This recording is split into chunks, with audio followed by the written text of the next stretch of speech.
Stories Telugu. సితారా.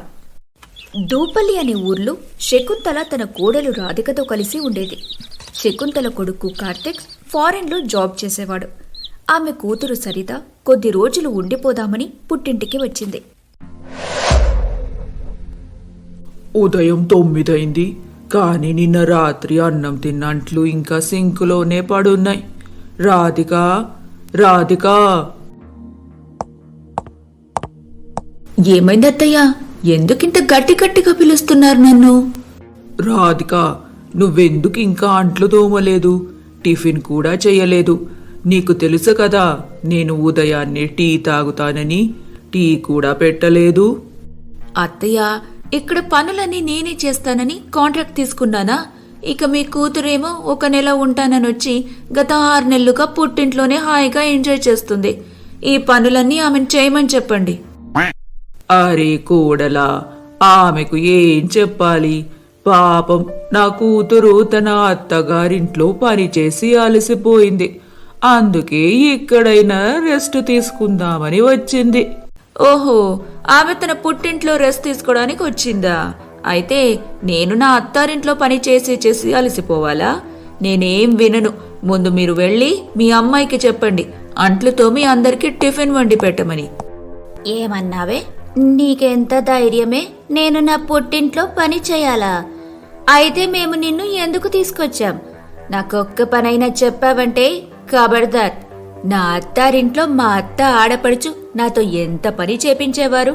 అందుకే నేనిక్కడికి rest తీసుకోవడానికి వచ్చాను. ఒక్క పని కూడా చెయ్యను నేను. డ్రామే బస్. రాధికకు తన ఆడపడుచు సరిత సోమరితనానికి చాలా కోపం వచ్చేది. కాని ఆమె ఎంత ప్రయత్నించినా సరిత ఆమెకు ఇంటి పనుల్లో ఒక్కసారి కూడా సహాయం చేసేది కాదు. అలా ఒకరోజు మధ్యాహ్నం, ఒక్కదాన్ని ఇంటి పనంతా చేసి చాలా అలసిపోయాను. ఇప్పుడైనా ఇంటి పనంతా పూర్తయింది. హాయిగా కూర్చొని కొంచెం సేపు టీవీ చూద్దాం.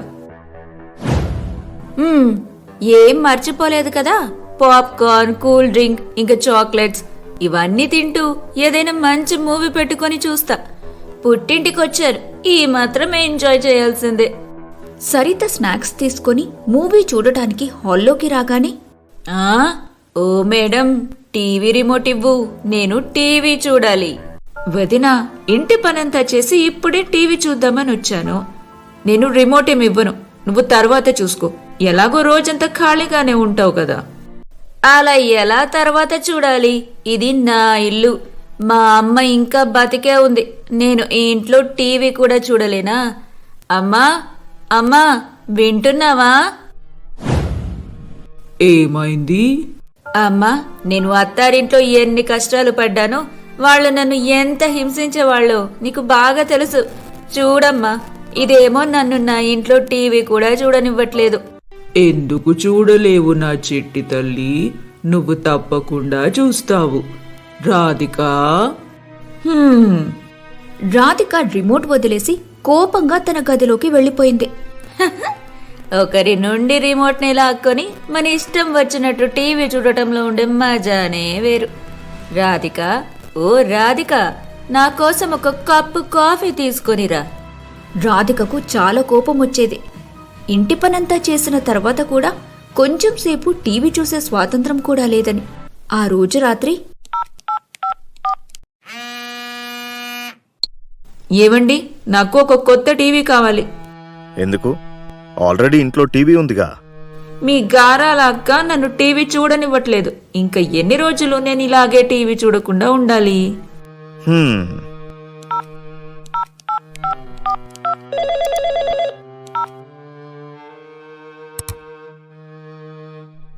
మరుసటి రోజు ఉదయం, సరిత, నువ్వు రాధిక ఇద్దరూ కలిసి టీవీ చూస్తే బాగుంటుంది. లేకపోతే ఇంటి డిష్ కనెక్షన్ కూడా పీకేస్తాను. ఏమైందమ్మా? ఎందుకలా అంటున్నావు? అవ్వగలాడి రాత్రి నా మీద బాగా చాడీలు చెప్పినట్టుంది. నోరు మొయ్యి. తను నాకు ఏ చాడీలు చెప్పలేదు.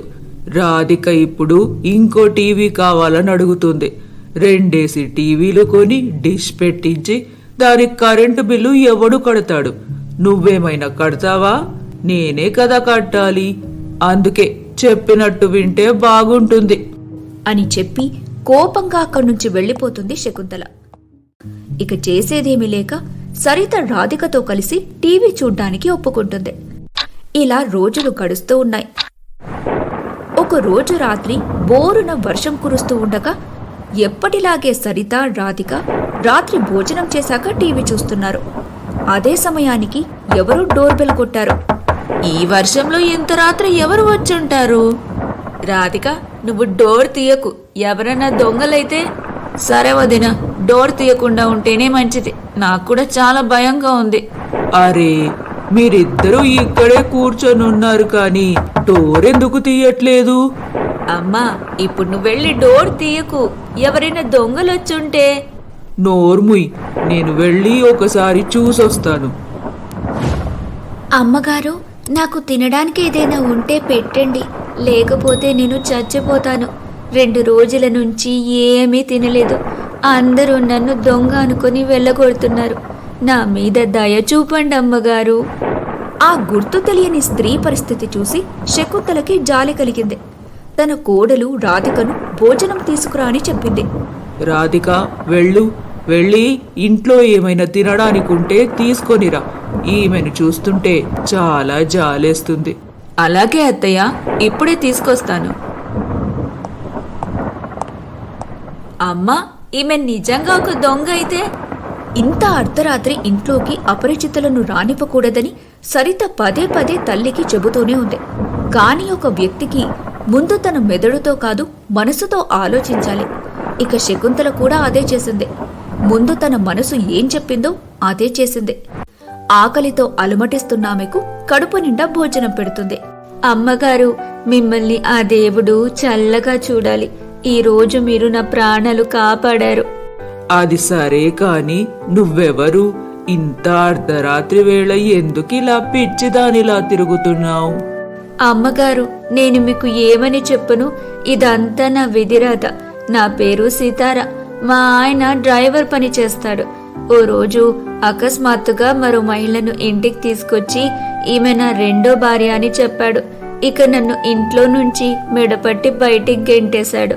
నేనెంత సంధాయించాలని చూసినా నా మాట వినలేదు. ఇద్దరూ నన్ను బాగా కొట్టి ఇంట్లో నుంచి తరిమేశారమ్మగారు. అయ్యయ్యో, మీకు ఎంత దారుణం జరిగింది. కానీ మీకింకెవరూ లేరా? నాకు ఈ ప్రపంచంలో ఎవ్వరూ లేరు. అమ్మగారు, నాకింకో సహాయం చేయగలరా? దయచేసి నన్ను మీ ఇంట్లో పనికి పెట్టుకోండి. నేను ఇంటి పని, వంట పని, బయట కూరగాయలు తెచ్చే పని, బట్టలు ఉతికే పని, అన్ని పనులు చాలా బాగా చేస్తాను. నా పనితనం చూసి మీరే ఆశ్చర్యపోతారు. శకుంతల సితారపై జాలిపడి తన ఇంట్లోనే ఉంచుకుంది. కాని ఇది ఆమె కోడలింక కూతురికి ఏమాత్రం నచ్చలేదు. అత్తయ్య, నాకు కొంచెం అనుమానంగా ఉంది. ఈ రోజు నుండి మనం జాగ్రత్తగా ఉండాలి.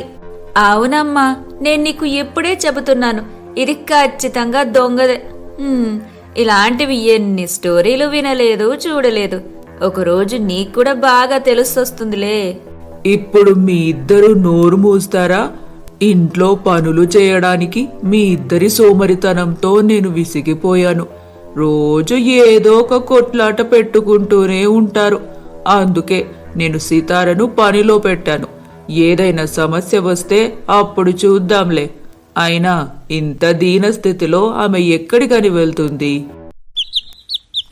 ఇక సీతార మెల్లిమెల్లిగా ఇంటి పనంతా తన చేతిలోకి తీసేసుకుంది. ఎవరైనా ఏదైనా చెప్పకముందే ఆమె ఇంటి పనులన్నీ ముగించేది. సీతారా, సీతారా, ఏం చేస్తున్నావే? హా అక్క, నేను మీ మసాలా పాప్కార్న్ ఇంకా కూల్ డ్రింక్ రెడీ చేసి పెట్టాను. సీతారా, నా పూజా సామాగ్రి ఎక్కడుంది? ఆ అమ్మగారు, పూజ సామాన్లు రెడీగా ఉన్నాయి, ఇప్పుడే తెస్తాను. సీతార శకుంతల ఇంటిని తన సొంత ఇంటిలా చూసుకునేది. ఇక రాధికకు కూడా వంట పనిలో బాగా సహాయం చేసేది. అలా ఒకరోజు శకుంతల కొడుకు కార్తిక్ 2 నెలలు సెలవు తీసుకుని ఇంటికి వస్తున్నట్టు చెబుతాడు. రాధిక, ఈరోజు కార్తిక్ ఇంటికి వస్తున్నాడు.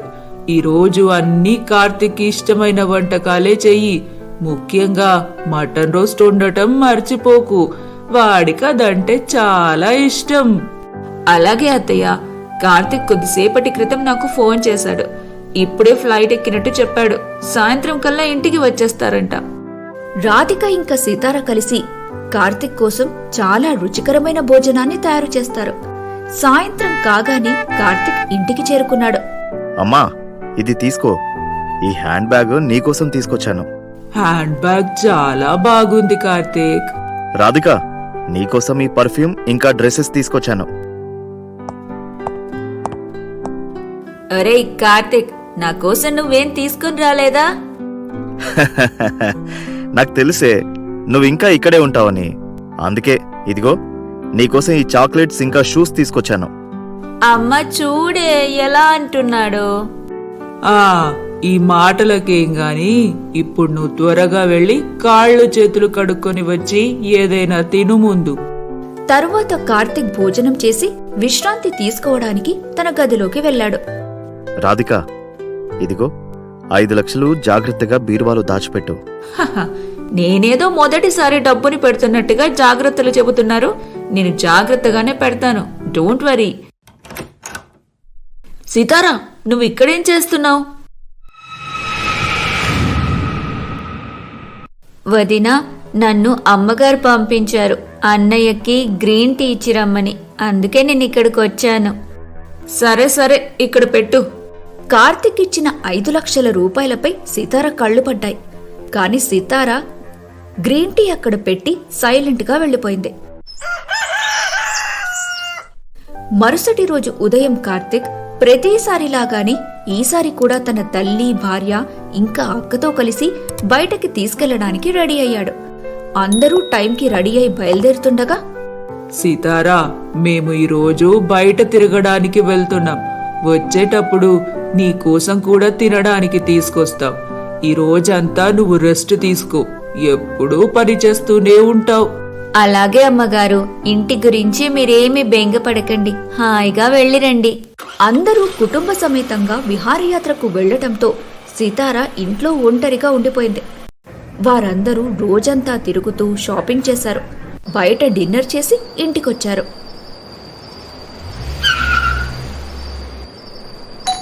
ఈ సితార్ ఎక్కడికి వెళ్ళింది? ఈ డోర్ ఎందుకు తీయట్లేదు? ఎంతసేపు నుండి డోర్ కొడుతున్నాం, ఎక్కడ చచ్చింది ఇది? అరే, డోర్ తెరిచే ఉంది. డోర్ వేయడం మర్చిపోయి ఉంటుంది. పదండి, లోపలికి వెళ్దాం. సీతారా, సీతారా, ఒక గ్లాస్ నీళ్లు తీసుకురావే. సీతారా, సాయంత్రం చెట్లకు నీళ్లు పోసావు కదా?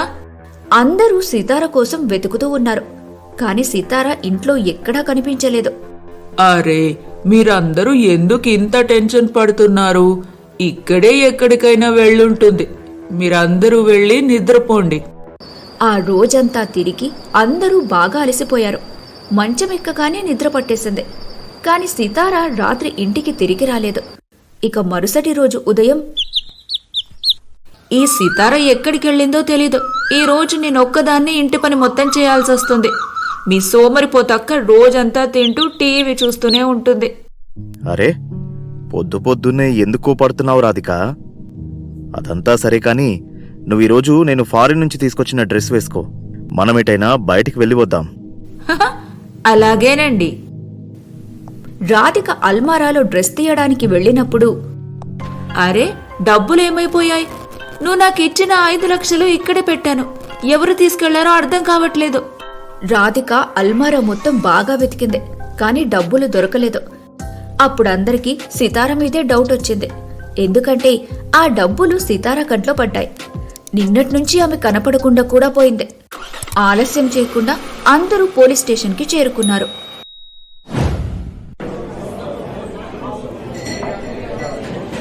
ఆమె ఎవరు? ఎక్కడి నుంచి వచ్చింది? ఆమె ఆచూకి తెలుసా లేదా? ఏ ప్రూఫ్ లేకుండా అలాగే పనిలో పెట్టేసుకున్నారు? లేదు సార్, మాకామె ఆచూకీ ఏమీ తెలియదు. చూడండి, డబ్బులు దొరికే ఛాన్స్ ఏమీ లేదు. ఇక ఆ డబ్బుని మర్చిపోండి. ఇలాంటి కేసులు రోజుకు 100 వస్తూ ఉంటాయి. ఏదైతే అదయింది, కానీ ఆమె గురించి మీకు తెలిసినంత ఇక్కడ చెప్పి రాయించి వెళ్ళండి. మా ప్రయత్నం మేం చేస్తాం.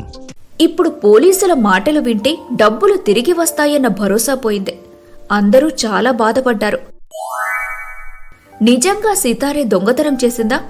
లేదా ఇంకెవరైనా చేశారా? అసలు ఆ తర్వాత ఏం జరిగిందో వచ్చే వీడియోలో చూద్దాం. Please subscribe star stories Telugu. Bell ఐకాన్ని నొక్కడం మర్చిపోకండి. Bye bye.